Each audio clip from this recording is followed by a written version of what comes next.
Konnichiwa, मैं ओताकूज। तो मैं आज वीडियो बनाने वाली हूँ मोस्ट कमेंटेड एनिमे के बारे में। काफ़ी कमेंट्स आए थे मेरे पास कि भाई इस पे वीडियो बनाओ, इस पे वीडियो बनाओ। काफ़ी मतलब इतने ज़्यादा भी नहीं आए थे क्योंकि बहुत कम ही लोग हैं जो मेरे वीडियोस पे कमेंट करते हैं, पर जो भी करते हैं बहुत अच्छा लगता है मुझे, कमेंट सब करते हैं। तो मैं आज वीडियो बनाने वाली हूँ समर टाइम रेंडरिंग पे। तो देखो दोस्तों, तुम्हें मालूम था ना कि ये ऐसी सीरीज़ है, फिर भी चलिए तो मैं बताना चाहूंगी कि ये टाइम ट्रेवल पे बेस्ड है। इसमें टाइम के सारे कॉन्सेप्ट हैं और काफी इंटरेस्टिंग स्टोरी है। काफी हुक्ड अप रहोगे। काफी मतलब 4-5 एपिसोड तक मुझे समझ ही नहीं आया यहाँ हो क्या रहा है। काफी कॉम्प्लेक्स स्टोरी थी और धीरे धीरे चीजें शॉर्ट होने लगती है। तो यहाँ पे स्टोरी शुरुआत होती है आजीरो सिम्पे नाम के मेन प्रोटैगनिस्ट से, जिसको मैं देखती हूँ तो मुझे लगता है कि ये हमारा मियामुरा है फॉर्म होरीमिया। अगर आपने होरीमिया देखी है तो आपको पता होगा मियामुरा बिल्कुल ऐसे ही दिखता है। तो आजीरो सिम्पे आता है 2 साल बाद अपने आइलैंड पे, जो अटेंड कर रहा होता है अपनी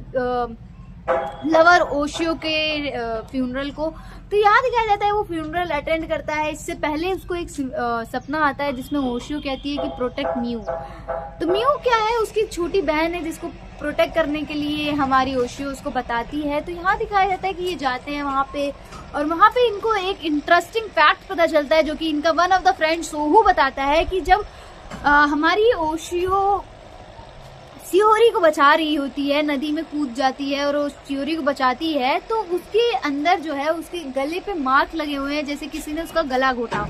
तो यहाँ से कॉन्सेप्ट आता है कि ये जो था वो एक्सीडेंट नहीं था, ओशियो का मर्डर हुआ था। तो ये लोग मर्डरर को ढूंढ रहे होते हैं। वहीं पे मियो कॉन्सेप्ट लाती है शैडो सिकनेस का। तो शैडो सिकनेस एक ऐसी बीमारी होती है जिसमें आपको अपने जैसा इंसान दिखने लगता है। एक्चुअली ये इस पूरे आइलैंड में शैडोज रहते हैं गाइस, जो कि ह्यूमंस को स्कैन करते हैं और उनकी इमेज क्रिएट कर देते हैं। और इन शैडोज के पास 7 डेज होते हैं to kill the original one. जैसे ही ओरिजिनल मर जाता है वैसे वैसे इन लोगों की स्टोरी खत्म हो जाती है दोस्तों। तो यहाँ पे दिखाया जाता है दोस्तों कि इन लोग जो शैडोज होते हैं उनके पास बहुत ही एक्सट्रीम पावर होती है। वो बहुत ही जल्दी ह्यूमन हंट कर सकते हैं और किसी भी आदमी की मेमोरीज को स्कैन करके उसके बारे में जितनी भी जानकारी है वो ला सकते हैं। वो उनकी तरह ही बात भी करते हैं और आप डिफ्रेंशिएट भी नहीं कर पाओगे।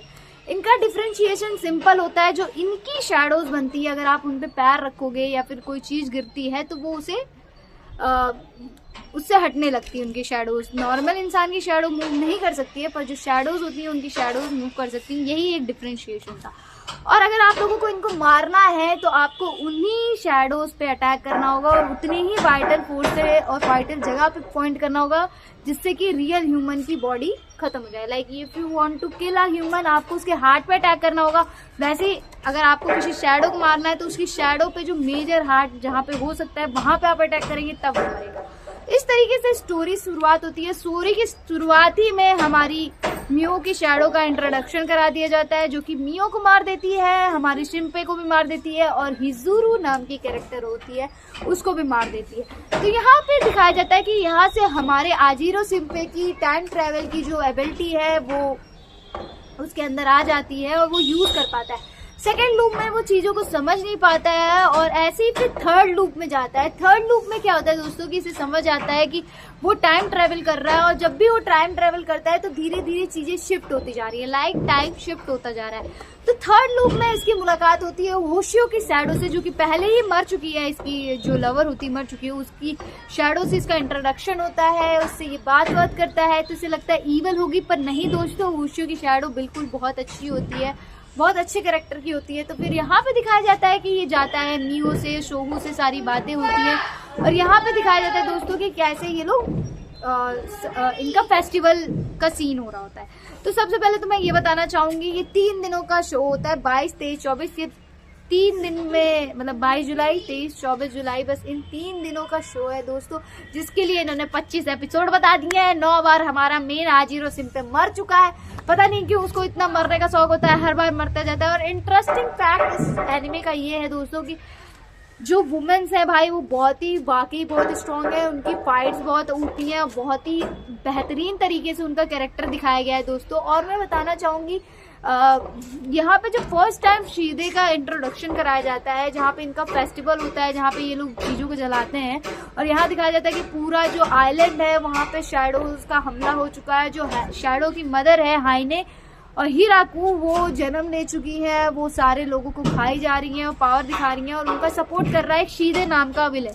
सबसे पहले तो मैं बोलना चाहूंगी, अगर आपने कार्टून नेटवर्क्स पे बेन 10 देखा है तो आपने 4 आर्म्स को देखा जरूर होगा। और मुझे जब शीदे दिखा है ना गाइस, तो मुझे 4 आर्म्स की याद आई है कि लिटरली शीदे जो है वो एकदम 4 आर्म्स जैसा दिख रहा है, बस उसको ब्लैक पेंट कर दिया गया है। इफ आई एम रॉन्ग आप कमेंट करके बता सकते हो, but it is what it is. तो यहाँ पे क्या होता है दोस्तों कि हमारे फाइनली हिजारू शिम्पे से मिलती है। हिजारू पूरी चीजें बताती है कि शिम्पे तुम्हारे पास टाइम ट्रेवल करने की एबिलिटी है और मैं तुम्हारी हेल्प करूंगी, और इस तरीके से सारी चीजें हो रही होती है दोस्तों। और यहाँ पे हमारे जो हिजारू है वो डुअल पर्सनालिटी में होती है और वो इसको मार देती है। और लास्ट में हमारे शिम्पे को पता चलता है कि जो हिजारू है वो नागामो रियोनोसुके है, one of the authors of our his favourite book. तो वो नॉवल लिखती है और उसने शैडो सिकनेस के ऊपर एक पूरा वर्ल्ड बनाया होता है, वो स्टोरी लिखती है, वो सारी चीजें हमारा शिम्पे पढ़ रहा होता है। तो नेक्स्ट टाइम वो कहती है कि अब जब तुम मरे हो तो 4th लूप में जब तुम जाओगे भाई, तो तुम कृपया करके मुझे ढूंढना और अपना नाम बोल देना ताकि मुझे पता चल जाए कि तुम। तो यहाँ पे दिखाया जाता है नागामो की स्टोरी थोड़ी सी पास्ट में दिखाई जाती है कि हिजरो की स्टोरी क्या होती है। तो हिजरो की स्टोरी ये होती है दोस्तों कि बचपन में उसकी एक फ्रेंड बनती है हाइने नाम की, जो कि उसके साथ रहती है, खेलती है, कूदती है। और यहाँ पे दिखाया जाता है जो हाइने होती है दोस्तों वो बहुत ही प्यार से हिजरो के साथ रहती है, लेकिन लास्ट में हाइने स्नैप कर जाती है और हिजरो की जो भाई है रिनोसुके उसको वो मार देती है। और मारते मारते वो रिनोसुके को स्कैन करती है, और स्कैन करने के बाद क्या होता है कि जब उसे रियलाइज होता है कि उससे इतनी बड़ी गलती हो गई है, वो स्पिट कर देती है। जब वो स्पिट करती है रिनोसुके का स्कैनिंग, वो स्कैनिंग हमारे हिजरू के अंदर आ जाता है और अब हिजरू नागामो रिनोसुके बन जाते हैं, जिसके अंदर हिजरू की तो पावर है ही, रिनोसुके की भी पावर है जो कि उसे साइट देती है 2 सेकंड अर्ली इन फ्यूचर। तो मतलब 2 सेकंड फ्यूचर वो देख सकती है और इसी वजह से रिनोसुके जब भी स्नैप करता है तो वो बहुत ही पावरफुल कैरेक्टर बन जाती है हमारी हिजरू।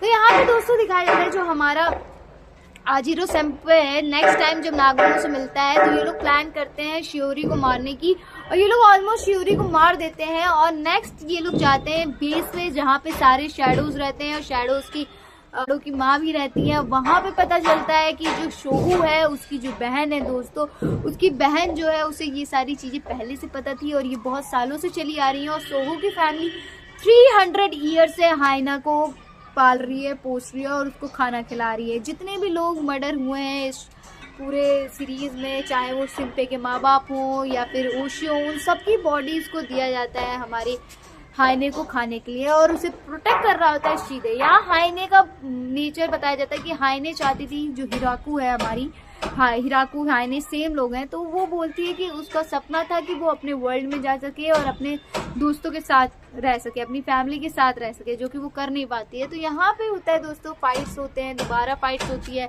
शीदे ओवर पावर होता है। यहीं पे दिखाया जाता है कि ओशियो की जो पावर्स हैं वो भी इवॉल्व हो रही हैं और बहुत ही ओपी लेवल पे ओशियो की पावर्स इवॉल्व हो रही होती हैं। लाइक वो शैडो जो होती है वो अपने मदर के इक्वलेंट धीरे धीरे आती जाती है। तो यहाँ दिखाया जाता है दोस्तों कि भाई शीदे है कौन, और सब लोग रियलाइज कर रहे होते हैं। तो यहाँ पे ये लोग हारने ही वाले होते हैं, ऑलमोस्ट सब मर जाते हैं, तो ये दोबारा से अपने को मार देता है।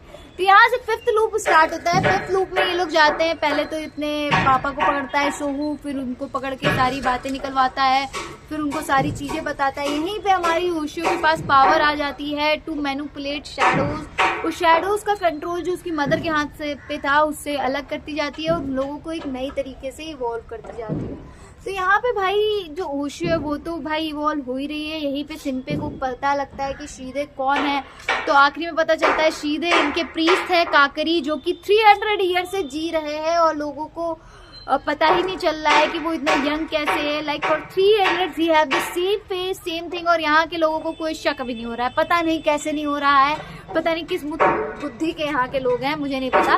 तो यहाँ पे दिखाया जाता है दोस्तों कि भाई अब इन लोगों को कन्फ्रंट करना होता है काकरी को। काकरी प्रीस्ट है जिसको आप शीदे भी बोल सकते हो। तो काकरी को ये लोग कन्फ्रंट करने जाते हैं, अकेले जाते हैं। वहाँ पे हमारा होशियो जाती हैं और पे जाते हैं और भाई वहाँ पर होशियो मर जाती है। लाइक फाइनली होशियो का चैप्टर क्लोज हो जाता है। नेक्स्ट ये लोग सोच रहे होते हैं कि हाउ टू लाइक कैसे अब लोगों को बचाया जाएगा, क्या किया जाएगा। फिर बताया जाता है ये 8th या 7th लूप में जाते हैं और 8th लूप में इनको दोबारा से होशियो मिल जाती है दोस्तों। इनको पता होता है कि होशियो फर्स्ट टाइम आने वाली है, फर्स्ट उससे मतलब बहुत ही ज़्यादा कॉम्प्लेक्स स्टोरी है। मतलब आप देखोगे ना तो आपको समझ आ जाएगी, लेकिन मैं बताना चाहूँगी भाई काफ़ी इंटरेस्टिंग प्लॉट है। फिर यहाँ पे होशियो से वो मिलता है, फिर ये लोग मिलके हिराको को डिफीट करते हैं, शीदे को डिफीट करते हैं और यहाँ पे हमारी जो रियोनेस्के होती है वो मर जाती है। फिर आफ्टर ऑल दोस थिंग ये लोग दोबारा वापस आते हैं। यहाँ पे हिरोको की स्टोरी बताई जाती है, she was not the villain. यहाँ पे हाइनी की स्टोरी बताई जाती है कि she was not the villain, शीदे वॉज द एक्चुअल विलन, जो कि बंदा बहुत ही हरामी होता है भाई। लिटरली उसने 300 ईयर से जी रहा है और उसका मन होता है ह्यूमैनिटी का एंड देखने का। और ऐसे भी नहीं कि भाई जी के एंड देखूंगा, नहीं, वो सबको मार के एंड देखने वाला होता है ह्यूमैनिटी का। और काफ़ी इंटरेस्टिंग प्लॉट है जिसमें ये लोग हिरोको की दुनिया में भी जाते हैं जहाँ पे टाइम एग्जिस्ट ही नहीं करता है और यहाँ पे चीज़ें कॉम्प्लिकेट हो जाती हैं क्योंकि 2 सेकेंड फ्यूचर का जो है वो भी ये लोग नहीं यूज़ कर सकते हैं या फिर मर के दोबारा रिजरेक्ट होने वाली चीज़ भी नहीं यूज़ हो सकती है। तो काफ़ी इंटरेस्टिंग प्लॉट होता है दोस्तों। इसमें गॉड्स और गॉडेस, उनकी पर्सनैलिटी, उनकी चीज़ों का भी वर्णन किया गया है। टाइम ट्रैवल का बहुत ही इंटरेस्टिंग सा कॉन्सेप्ट है और मैं लिटरली बता रही हूँ, मैं समझा नहीं सकती हूँ क्योंकि इतनी बार वो मर चुका है दोस्तों और मर के वापस आ रहा है। मैं लिटरली बता रही हूँ उस बंदे की एक ही पावर है मरने की और वो उसे बहुत ही बेहतरीन तरीके से यूज़ कर रहा है। समटाइम्स तो उसको उसकी गर्लफ्रेंड ही मार दे रही है बिल्कुल झटके से कि भाई तुम मर जाओ, तुम्हारा मरना ज़्यादा इंपॉर्टेंट है, क्योंकि यहाँ पे चीज़ें ख़राब हो चुकी हैं। कई दफ़ा तो पता ही नहीं चल रहा है कि वो एकदम से ख़त्म हो चुका है। तो काफ़ी इंटरेस्टिंग प्लॉट है दोस्तों। यहाँ पे जो विलन है वो भी खतरनाक है, उसकी जो स्टोरी है लाइक वो आप हुक्ड अप रहोगे, लिटरली मजाक से हटके काफ़ी हुक्ड अप रहोगे जब आप देखोगे कि हर एक एपिसोड में कुछ ना कुछ इंटरेस्टिंग पता चली जा रहा है। और पहले के एपिसोड में तो आपको कुछ नहीं समझ में आएगा, 4-5 एपिसोड में, क्योंकि उस एपिसोड में हमारे शिप पे भी चीज़ें फिगर आउट कर रहे हैं, तो हम जो कि नॉर्मल ऑडियंस हैं वो कैसे पता कर सकते हैं क्या चल रहा है, राइट। तो काफ़ी इंटरेस्टिंग प्लॉट है, टाइम ट्रैवल का यूज़ किया है लोगों ने और काफ़ी मज़ा आएगी आपको देख के। खासकर लड़कियाँ बहुत ही ओवर पावर्ड है और काफ़ी कॉन्सेप्ट भी अच्छा है जहाँ पे ये लोग शैडो का यूज़ कर रही हैं, कैसे शैडो को लोग मार रहे हैं और मारते भी बहुत ब्रूटल तरीके से, लाइक लिटरली भाई मज़ा आ जाएगी आपको देख के गाइज, मैं यही कहना चाहूँगी। और दोस्तों आज के लिए बस इतना। Liking, sharing, commenting on my videos, also subscribe my channel for more such content. सायनारा नगमताची, बाय बाय।